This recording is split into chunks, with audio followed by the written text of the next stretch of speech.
fellow countrymen and women, gentlemen of the media, welcome to this press conference. Kindly permit me to make some few remarks on the recent ruling of the Supreme Court, the highest court in Nigeria.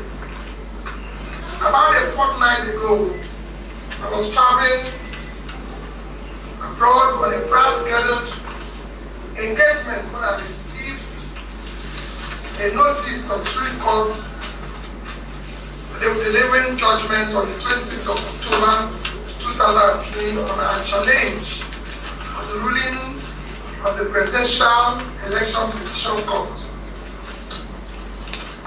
That judgment has since been delivered as scheduled. The leadership of Labour Party has already pronounced its position on the judgment. As someone who has previously benefited from the ruling of the Supreme Court on electoral matters, have, after a period of deep. Okay, well, this is Serious Matters here at ONF TV. Please share videos or drop your comment, make them simple.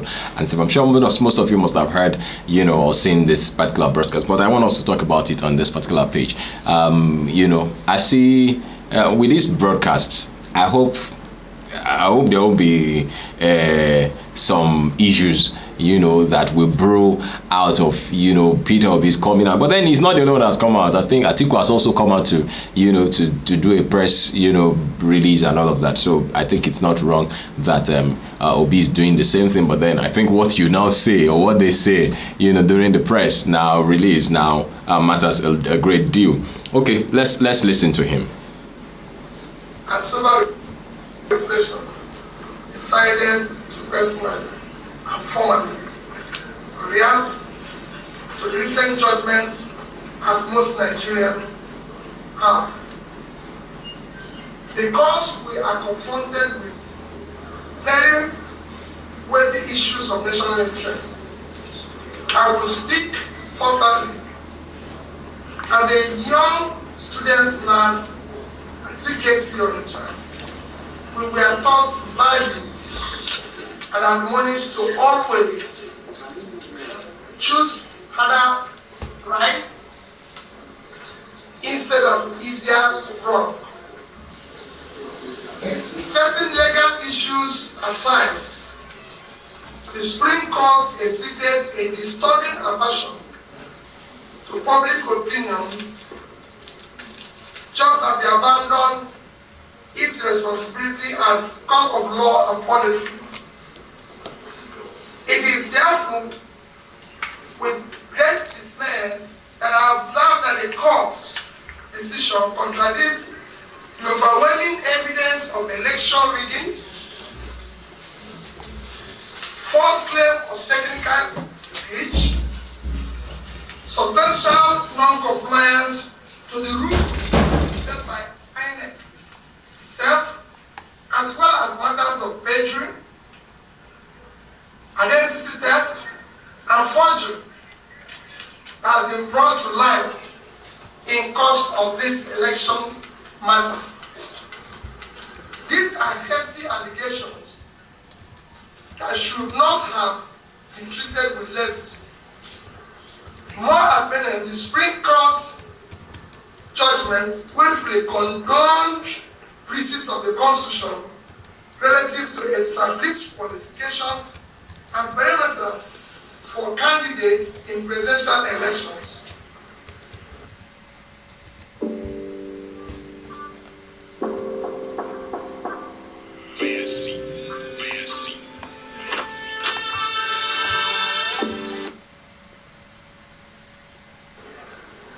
With this counter judgment, the Supreme Court has transferred a heavy moral burden from the courtroom to our national conscience.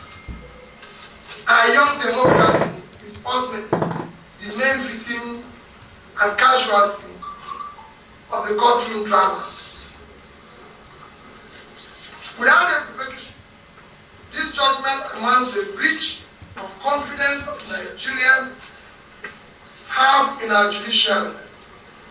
To that extent, it is a show of unreasonable force against the very Nigerian people from whom the power of the Constitution drives.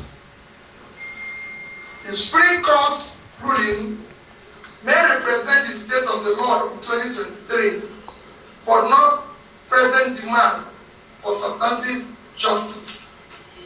The judgment meets principles and precepts. Indeed, the rationale and premise of the Supreme Court judgment have been clearly brought to light by deep, prevailing and troubling valedictory remarks of Honorable Justice Musa Leticho Mohammed, JSC, on Friday, 27th, 2023.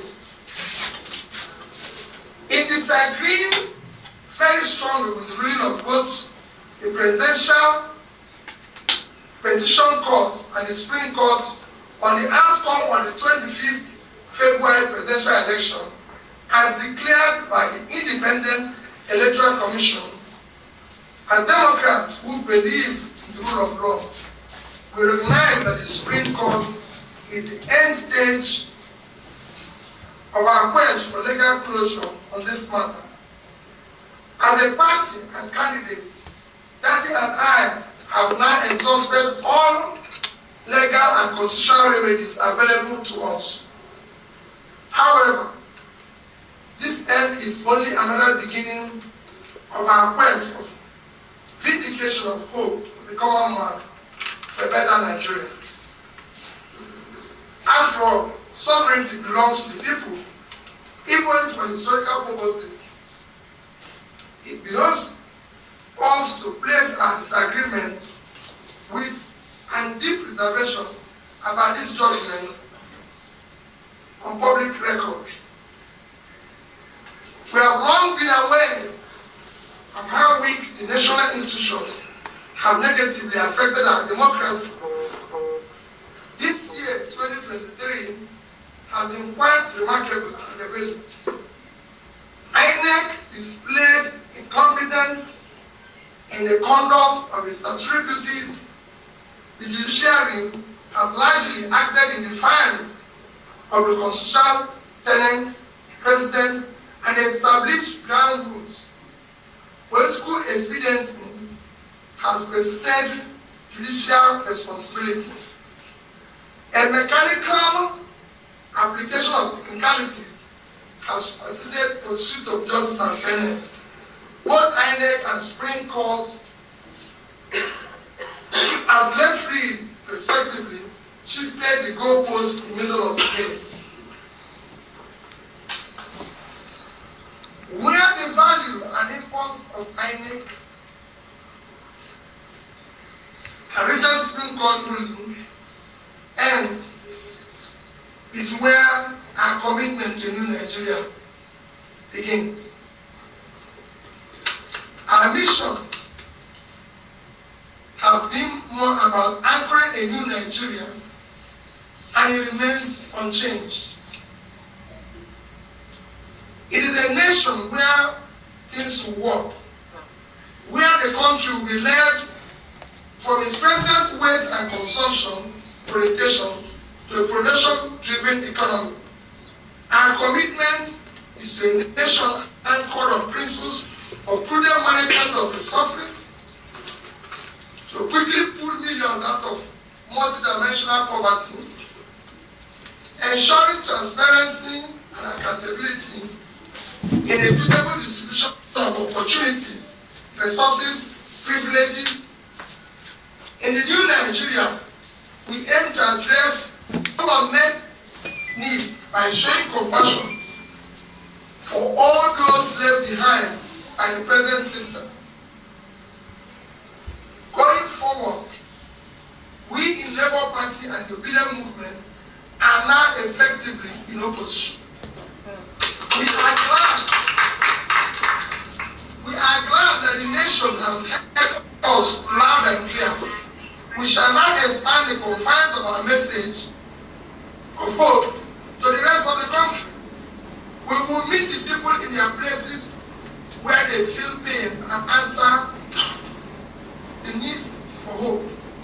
Marketplaces, motor parks, town halls, boardrooms, university and college campuses. We will carry and deliver the message of a new Nigeria. As stakeholders and elected Labour Party officials, we will remain loyal to our manifesto. We will continue to canvass good governance and focus on issues that promote national interest and unity and cohesion. We will continue to give primacy to our constitution, rule of law, and the protection of other liberties. We will offer checks and balances and move robustly in forthcoming elections to elect those who share our vision of a new Nigeria. Given the present national circumstances, there is compelling need for a strong political opposition. We shall therefore remain in opposition, especially because of the policies and governance modalities that we in Labour Party campaign for, especially the issue of reducing cost of governance, moving the country from waste and consumption to production, reducing inflation, ending insecurity, promoting the rule of law, guaranteeing the responsibility to protect and stabilize our national currency, are clearly not the priorities of the present administration, nor is it interested in achieving sustainable development goals. It is one thing that has gladdened my heart in course of the struggle in the past 18 months. It is the passionate desire of our people, especially young Nigerians from across ethnic and tribes, to construct a new and structured Nigeria that will work for all Nigerians. The goal remains mind and abiding inspiration. Finally, I thank all Nigerians who believe in what is now only a revolution postponed. We deeply appreciate the unalloyed, non-partisan moral support millions of youths and ordinary Nigerians across ethnic, religious, geopolitical divides have continued to give Daddy and I. We extend our heartfelt gratitude to Nigerians who have supported this mission from the onset. We salute the leadership and members of the Labour Party, the obedient movement, the obedient presidential campaign, Nigerians in diaspora, support groups, and all people of goodwill who work diligently and hoped for realization of the beginning of new Nigeria in this election cycle.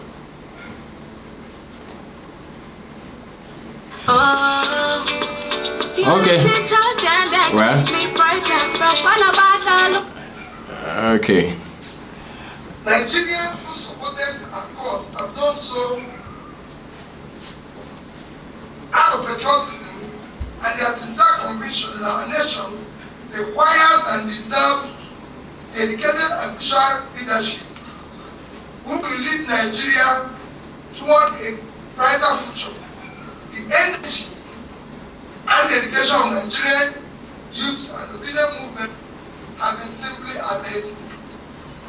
I appreciate and salute them. I want to assure them that this is not the end of our journey, but in fact, the beginning. Nigerians heard you, the world have taken note, and will not forget easily. We shall endure, persist, until we reach our destination, because new Nigeria is our destination. a destination is not an event.